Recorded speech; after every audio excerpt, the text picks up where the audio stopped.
That's actually the new M-Series. They did 10 prototypes. I got one of them, which is real cool. The only difference they said is there's going to be a boot that they're tooling for the magnets. But that's supposed to be their entry level retail, like online speaker. Guess what the price point's been? How much? Between $400 and $500. With construction like that and the magnet. Well, that's what I'm saying. So that looks to me, it's 60 pounds, dude. That looks to me like it's their $500 woofer. So the question is, how are they even doing it? Supposedly they're changing the baskets this year, new tooling. So they're reusing the old basket and something to do with the coil. But that's a 3-inch coil. And you see the tinsel leads, how thick they are? Dual tinsel leads. Like you would never think. And I'm sure that's going to do probably 3,000 watts. At that price point, what else is that cheap? I don't know. Well, I mean, there's stuff, but not for a bass head. Even the B2 audio, that's kind of like on the, between a Rage and a Rage XL, and those are all over $300. So I don't know quality-wise. I just ran the FS numbers. It has a tuning frequency of like 29 hertz. So with that huge surround, I don't think there's much at a better price point. no. So that's what we're about to do. We're going to do some flex tests and heat up the coil. Well, Okay. Let's see what it can do.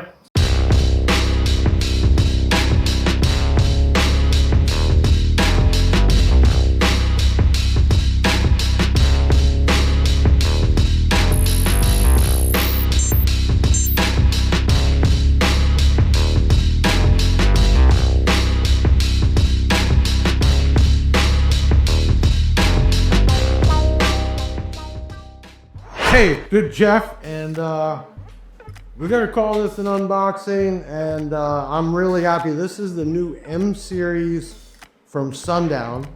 They made 10 prototypes, and I was sent one, which is really cool. How do we know it's a prototype? One, they told me. Two, the boot isn't on here, that they were having custom tooled for this. So this is a working sub, which we're gonna do some flexing later and other stuff, and man, this thing is a beast. This is supposed to be not really entry level, but a new line they're coming out with that is dealer direct, a little bit less expensive, but I don't see where they cut any corners here for this. So 3-inch voice coil, big push terminals. Man, I'm just trying to really think, how is this M-Series supposed to be a lesser expensive, because it has everything all their Sundowns have. Let's do this. We got the up and close personal new camera here. Turn that on. There we go. Up close and personal. Hit that like button, share this out, and leave a comment. Let's get up in here. So you got double tinsel leads for each positive and negative. So there's no corners cut there. This looks to be like the normal Sundown Spider, which this is a prototype I don't think was used.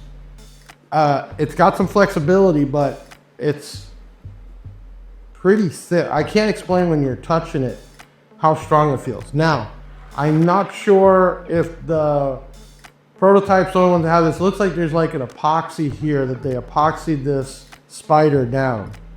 Can you see that with the camera? Yeah.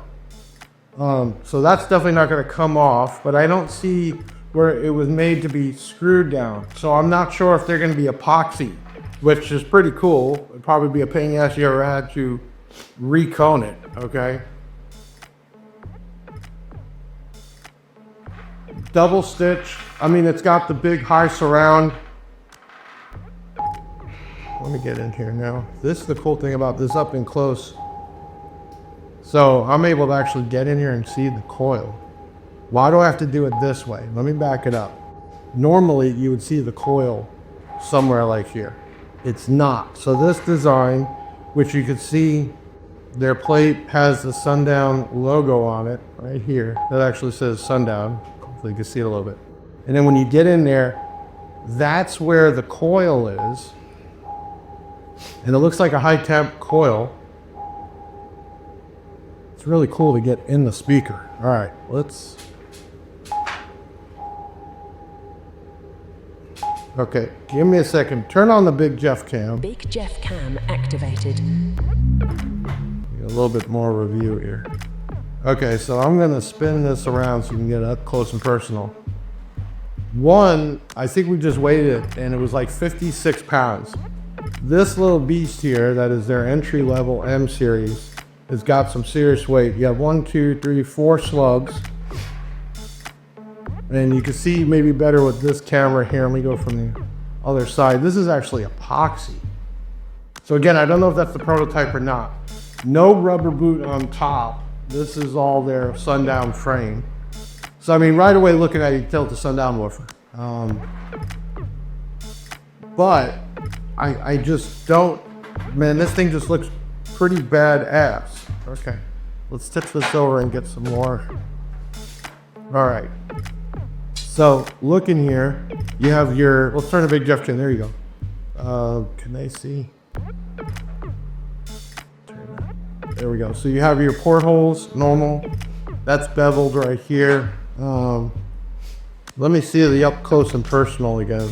I wonder if we can get in here. I'm going all the way in. All the way in.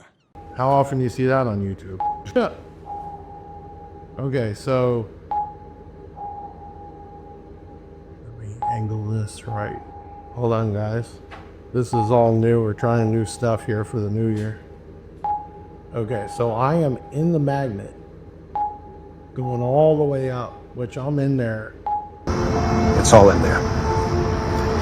So I am in the coil. Actually, that was probably the top where the spider is, because I can't go any further.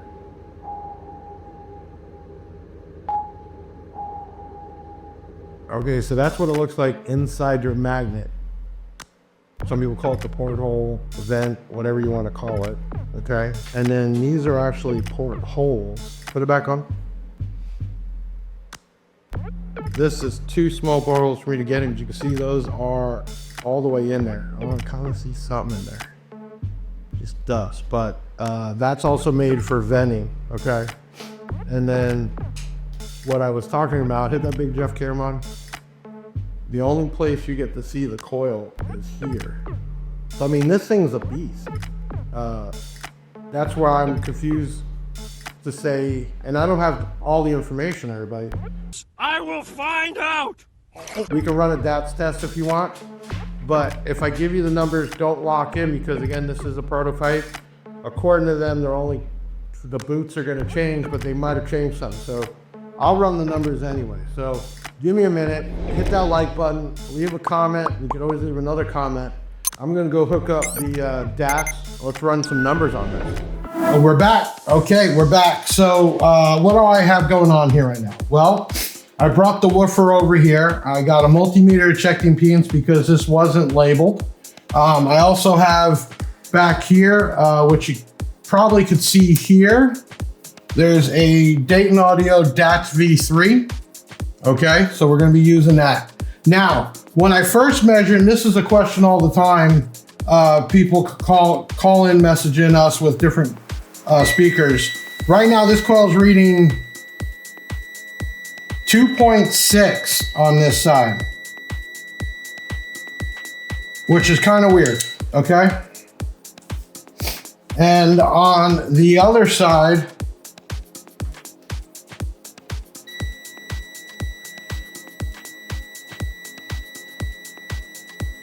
.6, 2.7. I'm gonna say more, it's gonna be closer to a 2 ohm, because obviously if it was a 4 ohm, it would be much higher. So let me go ahead and connect both coils together. Yeah, that's perfect. Do that. And I'm getting a 1.6, 1.5. So I'm gonna guess the coils are a little bit higher. These are dual 2 ohm. And it really gets exact when you start to measure exactly at the, see right there, it's closer right now, 1.8 when I'm not doing at the terminals. Let me disconnect the other side and go right at the tinsel leads. That's 2.8. So we get this message all the time. Oh, I got a woofer, it's a dual tune, it's reading 2.8 or it's reading 1.9. It's defective. No. No, it's not. It's not. Defective is if it's a dead short and you're getting 0, which means there's no continuity. Coils are not going to be exact, and it also comes down to a few things. Temperature is going to change. You always think about when you're playing the music and you have that impedance rise. Well, temperature makes a difference. The type of meter you're using. There's a lot of cheap meters out there. People are buying them for 20 bucks online, and worse off, they're getting really cheap test leads. Okay, that's going to throw it off. You're very rarely just going to be right on target. And again, with all the variables, just loud talking will change. If a speaker has a loose spider and you were just talk loud enough that this actually sensed the vibration, you would see on a really good fluke, it changed in resistance. So don't be too worried. You got to it's going to be close. So on that one, what I end up doing, because I'm not about to call Sundown and say, oh, you sent me a defective woofer. I'm going to put both coils together, and then I'm going to test again here. And we're getting 2.3, and this is with a Klein tool, 2.0. Actually, as I'm talking, it's moving a little bit. So 1.7 to 2.0. Okay, now, just to show you what I'm talking about, these are cheap test leads. Cheap. Okay, they do come off. You got to think every point of change is another connection which adds resistance. So same thing in your system, that if you have multiple grounds, blocks, fuses, all that can add up to be resistance. It's the same thing here. The other thing is some of these test leads, and look at these, they're 2 different lengths. Not a good thing. If you're going to test and you want to be accurate, you should have the same exact leads that have a resistance rating within them and have a good set of leads. But either way, we have a dual 2-ohm woofer they sent us, and we have it now wired down to 1. Now, how does the DATS program work? Well, first thing you got to do is there is a calibration, which we're not going to get into. There's plenty of videos out there that really go into it, but basically you short out the leads, then use the 2 terminals on it for a 1K resistance to calibrate it. Okay, what else do you need if you purchase that DATS V3? And what is that for? Well, first thing they use it for all the time is to get the parameters for a speaker. In this case, I don't have any. And again, I don't want you to quote me on these. We're gonna use some because I don't know if they're making any changes to the ones actually coming in, but we're gonna get something pretty close. So that's one way to get those TS parameters that a lot of manufacturers don't even provide, and you need that to build a custom box. Okay, what else can you do? Well, if you do the speaker in a box, you can actually check to see what that box tuning frequency is. Really cool. So I think they're $100-some. If you're really a hobbyist and you do, change systems out or build boxes, do whatever, you're probably good to get one. But either way, we have it hooked up. The other thing you're gonna need is you're gonna need a weight that you know what it is. Some people use some clay, they measure the clay. Basically, when you use something that's not gonna fall off, and something this big with such a tight spider, you're gonna need something heavy. I'm using 500 grams, but stay right there. What I did get on Amazon pretty cheap is basically we buy these for our shipping scales, and this comes, and you can buy different size sets, all the way down to little tiny 10 gram weights. 10 gram weight on here is not gonna make enough difference for this to test. So smaller speakers, you can use smaller stuff. Bigger speakers, you need something bigger. Now, why do people use clay? Well, because you don't want it to fall off, you want it to sit on there right in the center. Luckily, this cone is pretty round, but my weight is sitting on there pretty good. Okay, next thing you're gonna need, you can use a tape measure, but I like using these calipers. We use them all the time when we're posting product up to get real dimensions. You need to basically measure from the most outer point of this surround to the other side. So basically within the gap of this trim ring, okay? So to do that, and I need to put this information in the system, I'm gonna use a big long caliper. And if I go right from the end to the end, it's showing about 10 inches, 10.57 inches. This is a 12-inch woofer. And you can see I knocked it there and that fell off. Hopefully it's not gonna now. If I did have a problem, I can use something like a little bit of hot glue that could break off, but I think we'll be fine. So I said it was gonna be 10.5. All right, I come over here. Hopefully you guys are able to see the screen. Are they able to see the screen? Okay, so here I already ran it, but I'm gonna put in 10.5 here, and that's the piston diameter. And then it asks for added mass, and we use in 500 grams. So basically at that point, I've already calibrated. I'm gonna hit this free air parameters. Bam.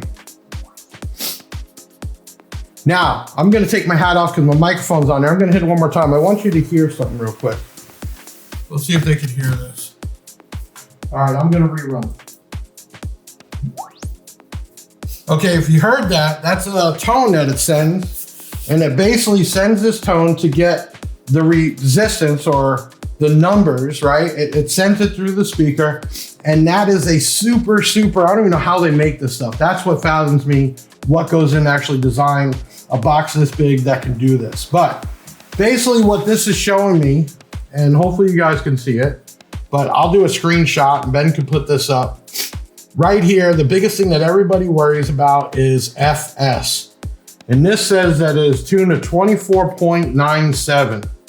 That's a pretty low number. That is really cool. It is showing that exactly it came down to 1.171 ohms. Okay, so that puzzles me a little bit more. I'm gonna tell you why. Because reading that coil, I originally thought was well, no, that's right. I said it was a dual 2. It brings it down to 1, and the exact with a really good measuring tool says it's at 1.1. 1 ohm when you put the two 1 ohms together in parallel. So that kind of backs up what I was saying. And no, it's not going to be exact. So everybody that calls in flipping out, they got something defective. It's not. Yes, will there be woofers that just land that way? Yes. Temperature, sound, moisture, all that plays in, especially if you have a really good type multimeter, you're gonna see that. But this also shows us here, and I'm gonna take a screenshot. So basically the screenshot that he's putting up right now, and you're looking at it, shows that we have a piston diameter of 10.5 inches. We had 500 grams on it. And technically by what we just ran, there are our specs. It did show that the measurement was done at 1.171 ohms, which is where I said. So I'm not a box builder. We just recently purchased Term Labs and I have to install. Technically I can go in there with specs like this and it could build me a perfect box. So that's how the DAT works. Now that we got a little bit idea and some numbers on this M-Series woofer, next let's go ahead and make this thing move a little bit. I'll be right back.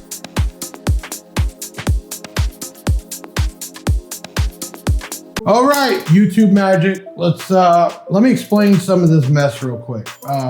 First off, man, you've seen this room grow tremendously with all the cool stuff we have. It's like a YouTube installer tester paradise, but Promised land. But I still run into crap that missing. So that's why we have the extra RCA and stuff. So what I'm using is a prototype Big Jeff bass knob from LAF, who is making more of a higher end one we're working on. And I'm gonna use that. I am using the SMD. This one here is the IMSG. This is a signal generator.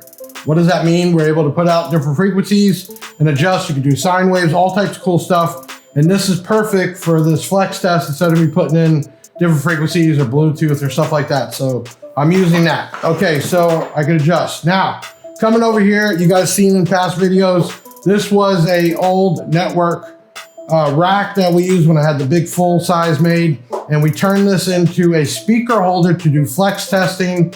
Now, down here, which you're not seeing, is the FLIR, which you'll put an image up right now. We're gonna see temperature ratings. Right now, sitting with nothing, shows 81 max. So very cool. We're gonna be able to see that thing heat up. Okay, moving on over here. We have Mart's Digital in the house. This is on my permanent test bench for testing speakers and woofers. This is the MXD as in dog. That is the full range model, a 5,000 watt 1 ohm. We're gonna be using that for the actual power. So the only thing I didn't hook up is the SMD AM1 to see how much power is actually going through this. Didn't think it was that important right now because I'm not sure if they're making any changes from the prototype, and it's bad enough I gave you TS parameters that might not be exact, but that's the only difference. So I'm gonna power up the amp, and we're gonna first get this SMD IMSG, which you can get at bigjeffaudio.com. All this stuff you can get at bigjeffaudio.com. Just give it a little plug there. Battery is good. I'm gonna just get this thing kind of broke in. We're gonna start at, let's just do 25 hertz. So I have it there. And as I start to turn on the bass knob, really cool picture there. So now I do have the Martz digital turned up pretty good. So it is getting some power. Okay, so I'm gonna lower it back down. Let's get this thing broken a little bit, get some heat. I could start a timer, but right now, I'm gonna say this is probably just around 500 watts. It's moving pretty good. Really good image. So we're gonna let this heat up for about 5 minutes and we're gonna be right back. So movie magic.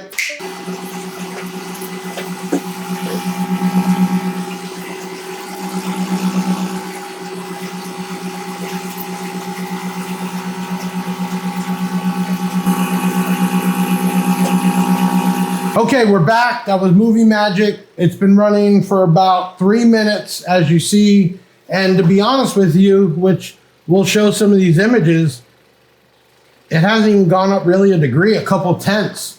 Now, first things I like. Underneath here, which we'll go to the Big Jeff cam. Oh, you got a picture. Perfect. Okay. Right here, those tiny ports I was telling you about, I can feel a ton of air coming out there. Now, the cool thing is I can feel it come in and out underneath too, and out here. So I gotta say and give it big shout out to Jacob that this particular design, which is one of the first kind of like this, I think is why it hasn't even changed a degree. There's so much air coming in and out like this instead of big open slots that I think this is way more efficient. Okay, so what we're gonna do is give this a little bit of power now.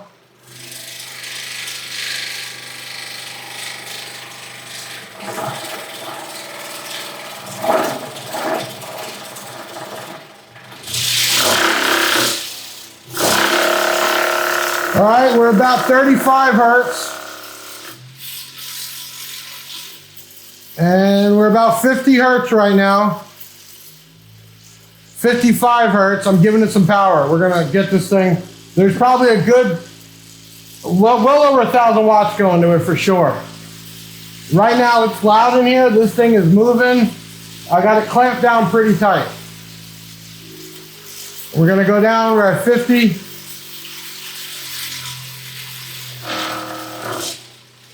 Oh yeah, there you go. So frequencies, if we get the right frequency, you can actually see that move. This is real time. Look at my hand. So basically, the camera has a frames per second, and we're catching that where it looks like it's moving slow, but it's not. So that's at 30 hertz. This thing was supposed to be tuned 29. So I'm gonna go to 29.4, go back to the speaker. And I am putting some power through this right now. Man, you guys don't realize I am definitely putting some juice. We have gone up only about 3 degrees. We're at 83 right now. And you can see it vibrating. You can see it actually got so big that it vibrated that right there. Wow. That thing was moving. I know it's hard to see like that, but this thing, obviously not 5,000 watts going to it, but that amp is tuned to its peak without going into distortion.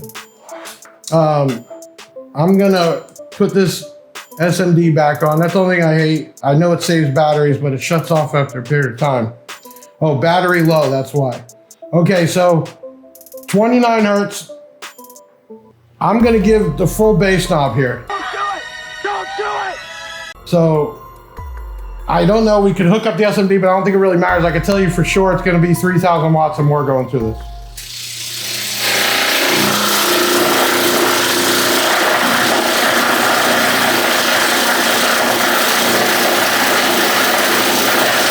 Okay, that thing was moving. Man, it was moving. We're at 86 degrees.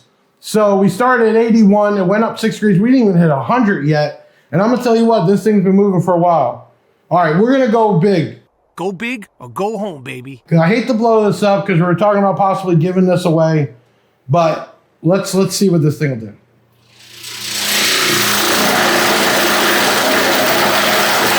Woo! Oh.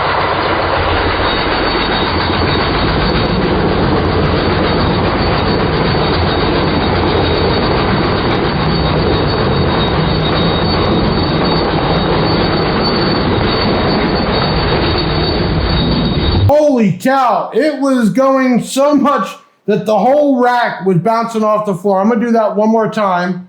Hopefully we can get the camera views quick enough. I'm gonna tell you right now, that amp is a 5,000 real watts. I've tested it a ton of times.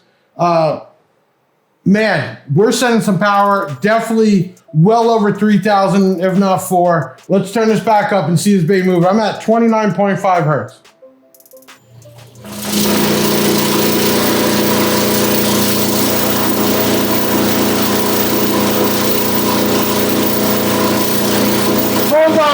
Full volume. Okay, that was full volume. We went up to 91 degrees or so. That's it. I mean, this thing is not heating up. So for you bass heads, right now I am totally impressed. I don't think many woofers would take that much power for as long as we've been doing it and still stay that low. I'm gonna let this run a little bit and see if I can heat this thing up.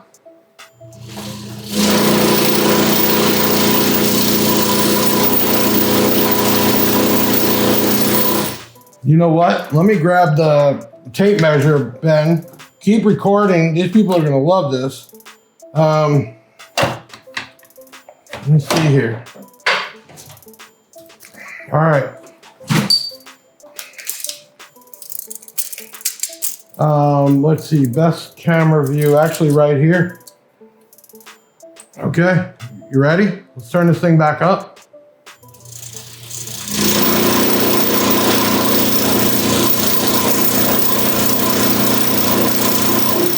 So sitting is right there at 2 inches.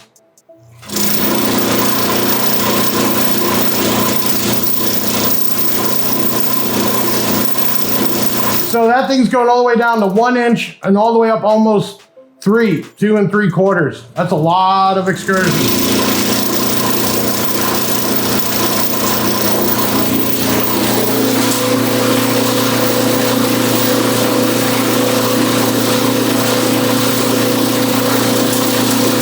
Okay, 94 degrees, that's it. I think we can leave this thing playing for a while. I know Parker the bass head, big shout out. We've done a lot of work together. He runs those torture tests. Man, I'm blown away. I think the only thing left to do is shut this amp down real quick, and I'm just gonna hook up the SMD meter, man. I'm excited. Okay, we're back, movie magic. I was so impressed with this thing and it not even increasing. Let me turn the heat back on, the FLIR. Give that a second to load while I'm talking to you. So I went and grabbed the AMM1. For all of you that do know and don't know, doesn't matter. It doesn't matter. This is the handheld dyno for real world. It'll tell you ohms and how much watts real time. So we're gonna put it on real time, not a peak power. So we're gonna see how much power running through this thing. I'll be happy if it's 1,000 watts plus going through this RMS wise. And I'm gonna tell you why. One, it hasn't heated up at all. This thing is reloading, here we go. It's back down for me hooking up to 78 degrees. I'm gonna start recording the FLIR. Okay, so you're gonna see us run some power through this thing. I'm gonna go back to the 29 hertz where the DATs told us was the tuning frequency, and here we go.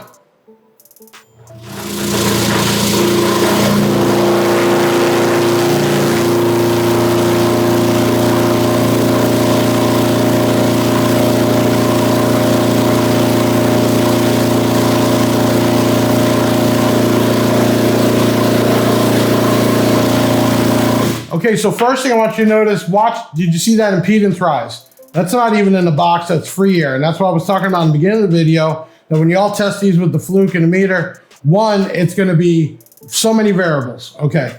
Two, man, it doesn't matter because you're gonna have some sort of impedance rise, free air, ported, sealed, doesn't matter. But either way, we were obviously seeing that right at clipping was a little over 1,000 watts RMS. That's without me going through and tuning. I'm not using head unit, I'm just using the IMG SG. We're gonna let it run at 1,000 watts RMS and let's see if this thing heats up. We're gonna probably do the time thing, but we're gonna do that.